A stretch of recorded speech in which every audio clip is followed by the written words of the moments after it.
Hello students, class 10 का देखिए ये trigonometric ratios NCERT chapter exercise 8.1 question number 11 है।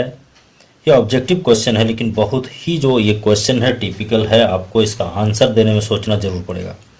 चलिए एक एक करके हम लोग आंसर इसको ढूंढेंगे। एक्चुअली इसका आंसर होना क्या चाहिए और उसको जस्टिफाई भी करना है।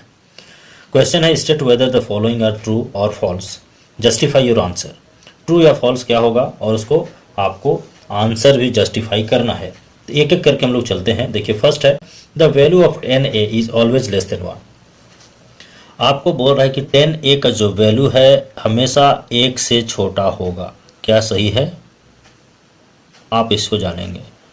ये हमेशा ये राइट एंगल है, ये हाइपोटेनियस है, इसमें से कोई भी परपेंडिकुलर या बेस हो सकता है। मान लिया यदि ये एंगल की बात कर रहे हैं ए, ये बी, ये सी, इसके लिए ये परपेंडिकुलर होगा, ये बेस होगा। तो 10a का यदि फार्मूला आप देखते हैं तो होता है 10a equal to P by B. आप इस चीज़ को देखेंगे, यहाँ पे जो हाइपोटेनियस है ये द लॉन्गेस्ट साइड होता है। इसमें से कौन बड़ा होगा कौन छोटा होगा कहना मुश्किल है, लेकिन ये सबसे बड़ा होगा, ये फाइनल है। तो ये बड़ा होगा या ये बड़ा होगा ये हम नहीं जानते हैं। इसका मतलब ये जो रेशियो है ये 1 से बड़ा या छोटा हो सकता है, इसमें कहीं पर कोई डाउट नहीं है। इसलिए ये जो है the value of 10 is always less than 1, ये फॉल्स है, ये नहीं हो सकता। ऑलवेज लेस देन 1 नहीं हो सकता है। ये चूंकि ये लॉन्गेस्ट साइड है, ये और ये कोई भी आपस में छोटा बड़ा हो सकता है। इसलिए यदि सेम क्वांटिटी में यदि ये बड़ा है, मान लिया ये 5 है, ये छोटा है 4 है, तो डिवाइड करेंगे तो ग्रेटर देन 1 हुआ।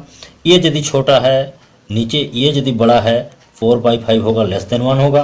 तो दोनों स्थिति संभव है, इसलिए ये जो है सो आपका क्या होगा, ये फॉल्स है। Because this is not possible to say whether the perpendicular और the base which one is greater. इस कारण से ये जो है सो संभव नहीं है, तो इसलिए ये फॉल्स हो गया। फर्स्ट जो आपका हो गया false, because the perpendicular and base may be equal और which one is greater we don't know about that. Second question जो है वो यहाँ पर लिख सकते हैं perpendicular may be greater than base और perpendicular may be less than base, दोनों हो सकता है।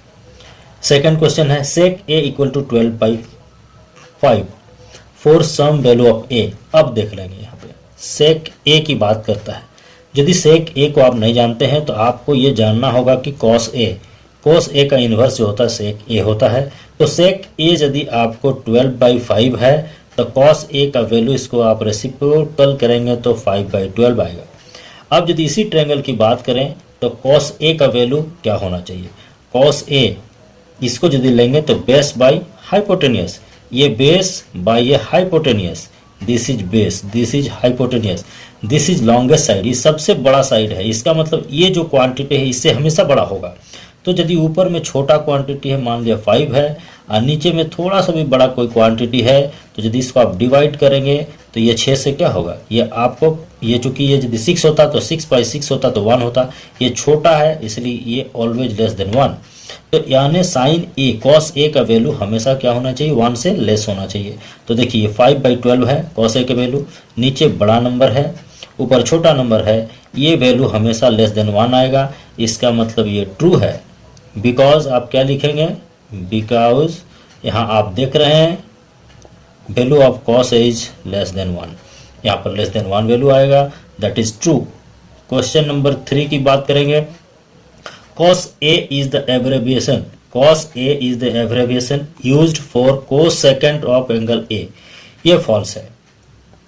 एक्चुअली कॉस ए जो है कोसेकेंट का नहीं होता है, कोसाइन का होता है। ये क्या होता है, कोसाइन का होता है। Actually cos A is the एब्रेविएशन used for cosine of, ये लिखेंगे आप cosine of angle A, cosecant नहीं होता है। कोसेक जो होता है वो कोसेकेंट होता है।